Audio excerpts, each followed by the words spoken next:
Where should restaurants actually spend their marketing money? That's the topic of today's Brand to Table podcast episode. What's going on, everybody? Welcome to another Brand to Table podcast episode. I'm your host, Henry Kaminski Jr., your go-to for restaurant marketing and branding. And today I want to talk about something that a lot of restaurant owners struggle with. And that is, where the hell should you actually be spending your marketing money? Because there's a million places you could spend it. Meta ads, Google, influencers, content, video, photography, SMS text, email, private events, and the list goes on. And the problem I see all the time is restaurants are spending money in all these different places, but there really isn't a clear reason behind any of it. Then, at the end of the month, everybody's looking around going, did any of this work? Did we get more covers? Did we get more reservations? Did we sell more tickets? Is online ordering up? Did we get more private event leads? Or did we just make ourselves busier? And that's really what I want to dig into today, because I think there's a huge difference between doing marketing and actually having a marketing strategy. So we got to start with what actually needs help first. So for me, that always starts with the business. Before we talk about ads, before we talk about content, before we talk about how many times you should post this week, I want to know what actually needs help right now. That's the conversation. Maybe Tuesdays and Wednesdays are dead. Maybe you have a great dinner business, but lunch sucks. Maybe brunch isn't taking off the way you want it. Maybe you have a beautiful private event space, but nobody really knows it exists. Maybe you just opened up another location and people in the area still don't really know where you are. Whatever it is, we got to identify that first. Because if we don't know what problem we're trying to solve, everything after that is just throwing shit against the wall. And I see it way too often. Somebody says, we need to post more. Why? We should boost this. Why? We should get some more influencers in here. Why? What exactly are we trying to accomplish? That's the question I keep coming back to. So your marketing budget should follow the opportunity. So here's a quick and easy example. Let's say Friday and Saturdays are already slammed. You're busy, the bar's full, the dining room's full, the kitchen's getting crushed. Awesome. Why are we spending a ton of money? Trying to get more people in there on a Saturday night. What's the point? You're already winning and crushing those days. Meanwhile, Tuesday looks like a friggin' funeral. That's where I'm looking. How do we create another reason for somebody to come in on a Tuesday? Maybe it's a special promotion. Maybe it's an event. Maybe it's trivia. Maybe it's some type of menu feature. Maybe it's a loyalty offer. Maybe it's just something cool that gives people a reason to choose Tuesday instead of waiting until the weekend. Then we build the marketing around that. Now the marketing has a job. That's the big difference. We're not just posting because Tuesday came up on the content calendar. We're marketing Tuesday because Tuesday needs help. So we got to get specific about the goal. And this is another thing I push pretty hard with my clients. The goal can't just be, we need more awareness. Okay, awareness for what? We want more engagement. Cool. What are we actually trying to get people to do? Give me something real. We want 40 more covers on Tuesday. Great. We want Sunday brunch reservations increased. Awesome. We want 50 more online orders this week. We want 20 private event leads. We want to sell 100 tickets to X event. Now we have something to work with, because once we know that, we could start working backwards. So who needs to see this? What do they need to hear? What's going to make them care? Where do we reach them? What does the creative look like? What's the call to action? And most importantly, how are we going to know whether this thing actually worked? So stop confusing activity with strategy. This is probably one of the biggest pet peeves in restaurant marketing. A lot of restaurants are measuring activity. The feeds look nice. The posts are going out. The reels are getting made. Stories are getting posted. The agency looks really busy. The manager looks very busy. Everybody's doing stuff. But is the restaurant busier? That's what matters, because you can have the prettiest Instagram feed on the planet and still have empty seats. You could get 50,000 views on a reel and have it generate absolutely nothing. And on the flip side, you can get a reel that gets 5,000 views and drives 20 reservations. Which one's better? The answer depends on what you're trying to accomplish. And that's why I say activity is not the same thing as results. The next thing we want to talk about is, who are we actually trying to reach? This is another place restaurants get really, really vague. They want to reach everybody. This is not how this works. If I'm marketing a family pizzeria and I want to increase Tuesday takeout orders, I probably care about families living within a pretty tight radius. If I'm promoting a $150 wine dinner, completely different person. If I'm trying to fill private events, there's another audience for you. Maybe it's parents. Maybe it's office managers. Maybe it's couples. Maybe it's local professionals in the area. Maybe it's people searching for a rehearsal dinner venue. The point is, the audiences change everything. It changes the message. It changes the creative. It changes the platform we go on. It changes the offer. So when somebody tells me, let's target foodies, I'm like, what does that even mean? Everybody likes food, so we got to get more specific. So before you advertise it, ask if it's actually good. And this is a big one, guys. You can't fix a weak offer by putting more money behind it. I see this all the time. We need to spend more on ads. Well, maybe what you're advertising just isn't that interesting. And I always ask the same question. Why should somebody care? Why should they leave their house? Why should they drive 15 minutes? Why should they choose you instead of somewhere else? There needs to be something there. And it doesn't always have to be a discount. I'm not a huge discounter. It could be an experience. It could be a special menu. It could be a chef's dinner. It could be live music. It could be a new brunch or an LTO or leverage your loyalty program. Whatever. But give me something to work with, because if the offer sucks, all you're doing is increasing the ad budget and showing a bad offer to more people. And here's another thing, guys. A lot of people ask me, like, should we be doing more Facebook ads and Instagram ads? And I'll be honest with you guys, not everything needs to be paid ads. This one saves you hundreds, if not thousands of dollars. Not every campaign needs to be advertised. Before I start paying Meta or Google to find new people, I want to know what we already have. How big is the email list? How many people are on SMS? How many followers do we have? How many loyalty members do we have? How many past customers do we have? You have people sitting right there who already know the brand. We should be talking to them first. So let's get more strategic with email. Let's get more strategic with SMS text. Let's hit stories a little harder. Talk about the offer more inside the restaurants. So have your servers mentioning it more. Your bartenders talking it up. Use in-house signage. Use your loyalty program or DM automations, which I'm a huge fan of. There's a ton of ways to get the message out there before spending more money. And here's something to think about. If the people who already know, like, and trust your restaurant don't really care about the offer, why do you think paying Meta to show it to 20,000 strangers is automatically going to fix that? But let's get into where Meta ads actually make sense. Now, I'm not anti-ads at all. We use Meta all the time. It works. It really does. But it works a lot better when you know why you're using it. Restaurant openings are a perfect example. You're new. Nobody knows who you are. You definitely need awareness. Fantastic. Show me the restaurant. Show me the food. Show me who's behind it, who the founders are. Show me what makes the place different. Show me when you're opening. And if I could build a VIP list before opening, so much better. Because now I'm not paying for somebody to see an ad. I'm actually capturing a contact, maybe a phone number or an email. Now I can talk to that person again. And that's way more valuable to me. Brunch is another good one. Brunch can be a great meta campaign, but stop selling brunch with boring graphics. Show me the brunch. Show me the drinks.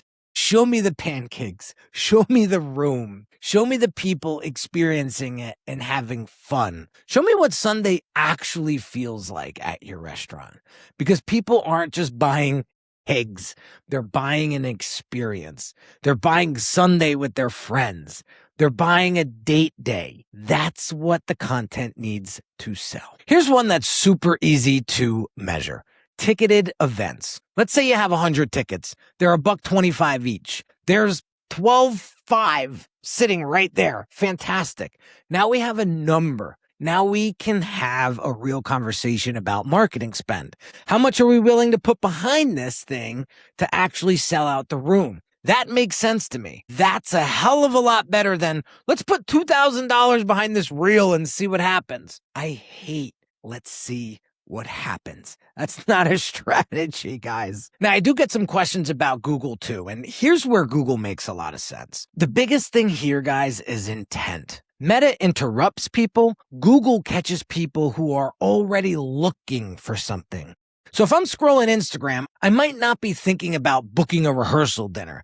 But if I go to Google and type rehearsal dinner venue, Morris County, New Jersey, now I'm looking. This is completely different. This is why Google can make a lot of sense for things like private events, catering, rehearsal dinners, birthday parties, corporate events, restaurants near me, waterfront dining, outdoor dining. The question isn't, is Meta better than Google? That's actually the wrong question. The question is, where is the customer when they're most likely to take action? That's what I care about. Now let's talk about discounts, because you don't want to discount just because you can. Because yes, discounts work, but they can also become a disaster if you're not careful. We all saw what happened to Red Lobster, right? With the all-you-can-eat shrimp. If Saturday nights are already packed, why are we discounting Saturday? If we're giving away margin to people who were probably coming anyway, that makes zero sense to me. Now, if Tuesday's dead, different conversation. Maybe we create something that gets people in the door. But even then, I want to think it through. Does this promotion actually make us money? Can the kitchen handle it? Can the staff actually explain it? Is this easy to redeem for a guest? Are we training people to only come in when there's a deal? So I'm not against discounts. I just don't like lazy discounts. And there's a big difference there. At the end of the day, marketing has to work in the restaurant as well. This one gets overlooked all the time. Some promotions, they look amazing on paper. Then they hit the restaurant floor and nobody knows what the hell's going on. The server doesn't know the rules. The manager doesn't know the rules. The POS isn't set up yet. The kitchen was never told. The customer thinks the offer means one thing and the staff thinks it means something completely different. Now everybody's pissed. That's why operations has to be part of the marketing conversation. I do this a lot. I'll come up with tons of different marketing campaigns to potentially run. But if I don't run those through operations first to get a stress test, to get the reality check, we might be setting up something for failure. And that's the last thing that I want to do. So before you launch anything, can the server explain it in one sentence? Does the kitchen know what's going on? Can the POS handle it? Does the manager have a clear understanding of it? Is the CTA super clear? Can the restaurant actually handle the volume if this thing works? Because that's another thing people forget. Sometimes you can market too good. You drive all this business into the restaurant and operations just isn't ready for it. And that doesn't help you. It doesn't help the restaurant. It doesn't help your guests. So how much should you actually spend? That's another big question. That's probably one of the most common questions that I get. So how much should a restaurant spend on marketing? And to be honest, there's no magic numbers. I hate arbitrary numbers to begin with. I want you to know what the opportunity is. So if we have a $12,500 event, cool. Now we can work backwards. If we're trying to generate $20K in private event business, now we can think about what a lead is worth to us. If we're trying to grow online orders, we can look at order volume. The spend should make sense based on the opportunity. Otherwise, we're just spending because somebody told us we need a bigger budget. So I want to give you 7 questions I would ask yourself before spending another dollar. If you're listening to this and trying to figure out what to do inside of your own restaurant, here's the simplest framework I can give you. So ask yourself these 7 questions. Number 1, what are we trying to sell? And be specific. Number 2, who are we trying to reach? Again, get specific. Number 3, why should they care? What's the reason to take that action? Number 4, when do we need them to act? What's the time frame? Number 5, where do we reach them? Is it email? Is it Instagram? Is it TikTok? Is it Google? Is it SMS text? Is it inside the restaurant?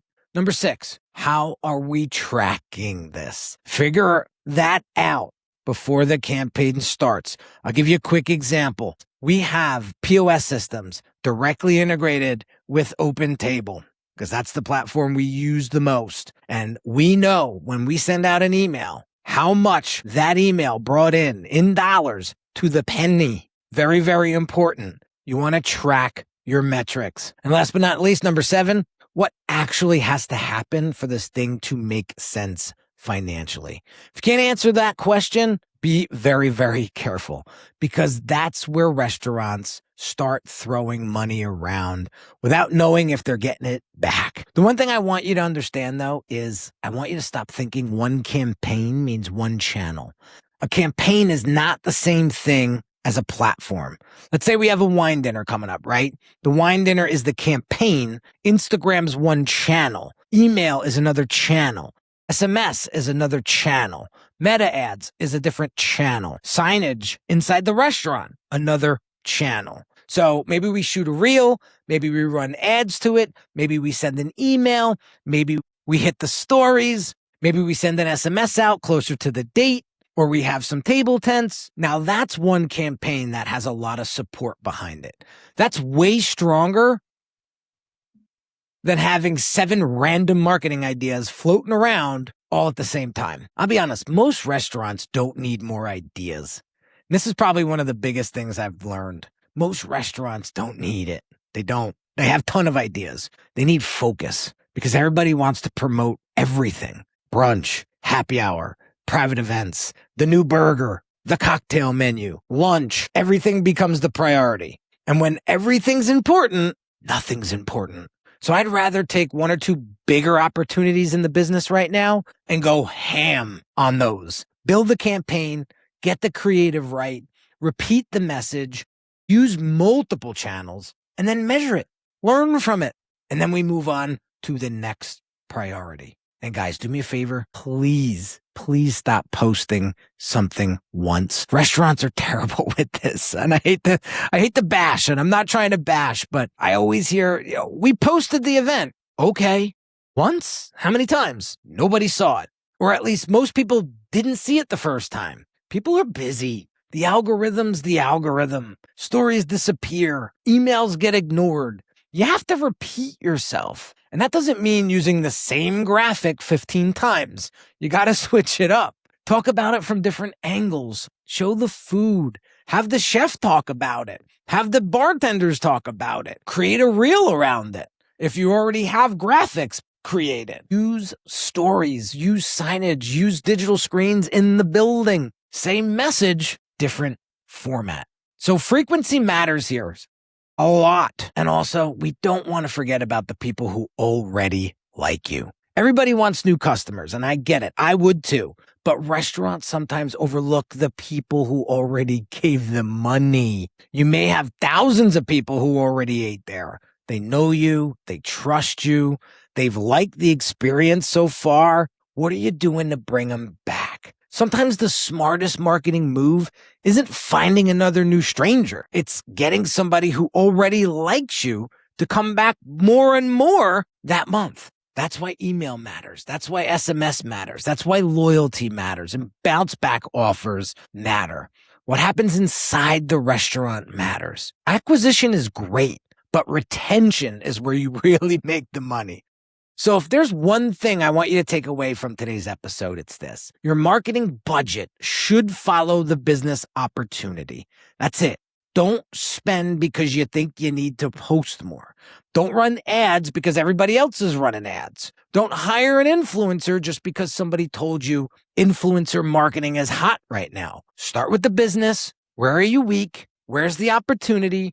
What are we trying to sell? Who are we trying to reach? Why should they care? Where do we reach them? How are we measuring the success of everything? That's the strategy. And that's how we approach things here at Brand to Table. Because at the end of the day, I don't care if we made the marketing department busier. I care if we made the restaurant busier. That's the goal. So if you're a restaurant owner or operator in Jersey and you feel like you're spending money on marketing, but you're not really sure what's working, this is exactly the type of stuff that we help our clients figure out.